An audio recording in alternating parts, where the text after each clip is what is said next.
তো আমরা যদি ব্যাকটেরিয়াল গ্রোথ কার্ভটা দেখতে যাই, তাহলে আমাদের এই পর্যায়ে আছে নাম্বার অফ সেল, অর্থাৎ সেলের সংখ্যা বৃদ্ধি, এবং এই পাশে আছে আমাদের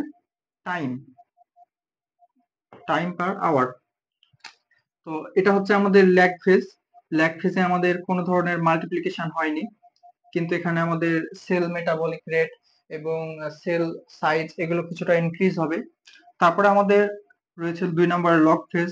এখানে আমাদের লগ ফেজের সংখ্যাটা বৃদ্ধি পাবে, অর্থাৎ মাল্টিপ্লিকেশন রেট সো হাই থাকবে, বেশি থাকবে এখানে মাল্টিপ্লিকেশন রেট, এবং এখানে মেটাবলিক রেটটা একদম স্ট্রং থাকবে। ব্যাকটেরিয়ার মেটাবলিক রেট সবচাইতে স্ট্রং হবে এই লগ ফেজে, এবং সেল সাইজ গুলো পর্যাপ্ত বয়সে হবে বা পর্যাপ্ত সাইজের সেল সাইজ হবে আমাদের এখানে।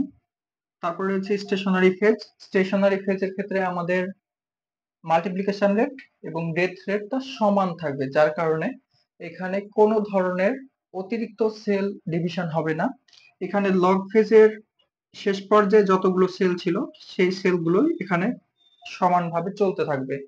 তারপর রয়েছে আমাদের ডেথ ফেজ।